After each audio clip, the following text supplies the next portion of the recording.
이승용의 요가 명상 에세이 나의 삶 요가와 자연 1 중에서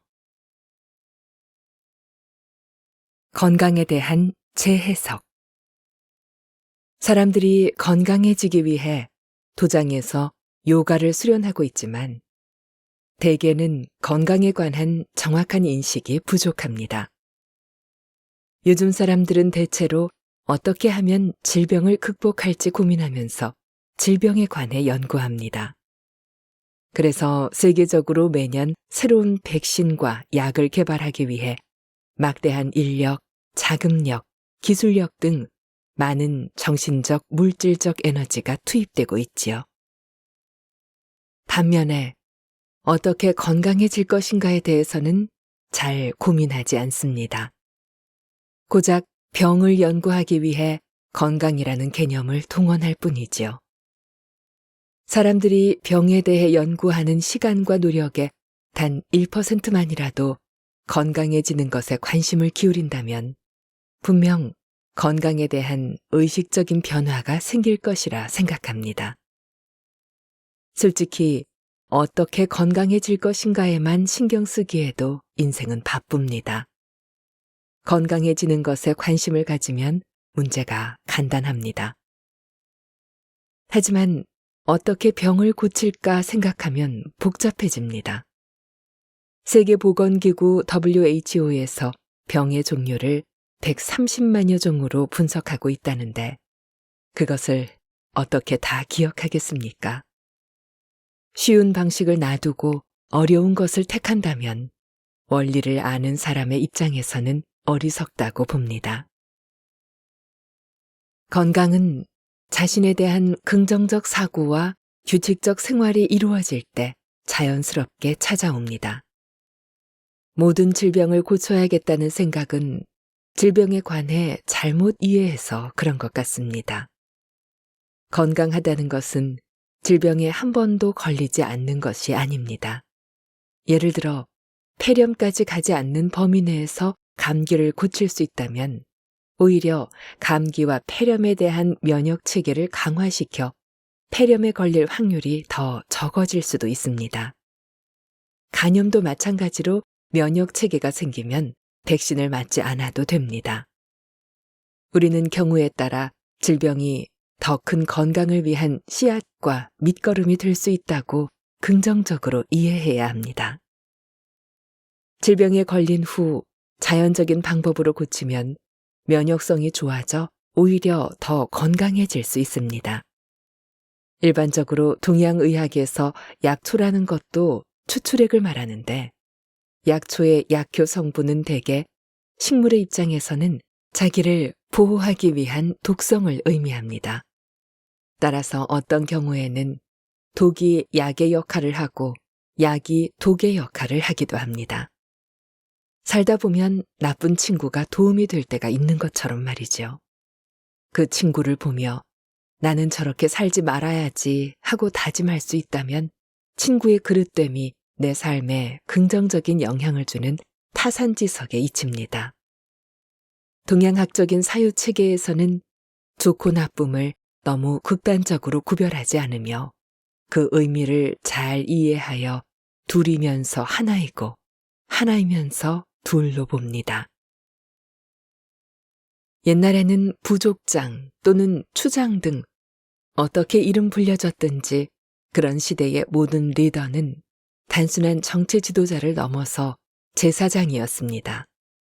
제사장이란 그냥 제사를 드리는 단순한 집행관을 의미하는 것이 아니라 자연과 만물의 원리를 이해한 리더였습니다. 그렇기 때문에 힘과 무력이 아니어도 삶의 지혜를 가지고 백성들을 능히 다스릴 수 있었지요. 그들은 실제 체험적으로 먼저 알게 된 지식과 이해하고 있는 원리를 이용해 병을 고치는 능력도 있었습니다. 요즘은 마약이 사회적으로 엄격히 통제되고 있는데 옛날에는 그런 개념이 없었습니다. 마약은 처음부터 마약이었던 것이 아니라 정도를 넘어서게 되면 마약이 되지요. 그러므로 어떤 좋은 약도 지나치게 되면 마약이 될 수 있는 것이지요. 반대로 우리가 마약이라고 부르는 어떤 약초나 풀의 경우 효과가 있는 증상에 딱 알맞은 적정량만을 복용하면 경우에 따라서는 약이 될 수도 있다는 이야기입니다. 하지만 오늘날에는 그 적정량을 정도껏만 복용할 수 있는 정확한 지식과 지혜가 없기 때문에 현실적으로 불가능한 일이 되었지요. 옛날에는 그런 것을 집단의 지도자인 추장이나 부족장 같은 리더들이 이끌어 주었습니다. 그들은 먼저 겪은 체험을 바탕으로 정확히 어느 정도의 양이 효과가 있는지를 알고 있었습니다. 그리고 약만 단순히 처방하는 것이 아니라 적당한 의례를 갖추고 형식을 덧붙였습니다. 형식을 통해서 약은 더 이상 물질적인 것만이 아닌 집단의 정신적 의미, 즉 마음의 치유까지 포함합니다. 그런 지도자들은 자연의 원리를 이해하고 실천하는 지혜가 있었습니다. 때문에 서양의 병은 의사에게, 영혼은 신부나 목사에게 라는 식의 육체와 정신에 관한 이분법적 사고방식은 동양에서의 사유체계와 많이 다를 수밖에 없습니다. 서양에서는 의학적으로 신체의 면역력과 항상성이 유지되는 것을 건강한 상태라고 정의한 반면 동양에서는 우리 몸을 유지하게 하는 음과 양의 상대적 개념으로서 눈에 보이지 않는 기와 눈에 보이는 혈, 이 두 가지의 주화를 건강한 상태로 여겼습니다. 그런데 서양에서조차도 21세기에 들어와서는 건강이란 개념을 더 이상 물질적, 육체적으로 국한시켜 바라보지 않습니다.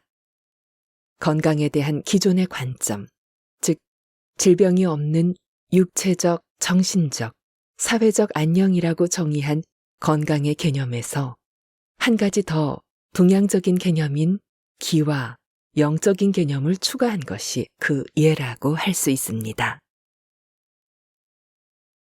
동양의학의 기본인 침과 뜸의 원리와 요가의 나디스와 관련된 기의 개념들이 현대의 과학적 분석을 통한 서양의학의 결론들과 절묘하게 만난다는 것을 발견한 서양인들은 개별적으로 세분화된 학문들을 하나의 커다란 원리, 즉 음양오행, 주역 같은 원리로서 크게 아우를 수 있는 동양 철학적 원리들을 대체의학이라는 이름으로 받아들이게 되었습니다.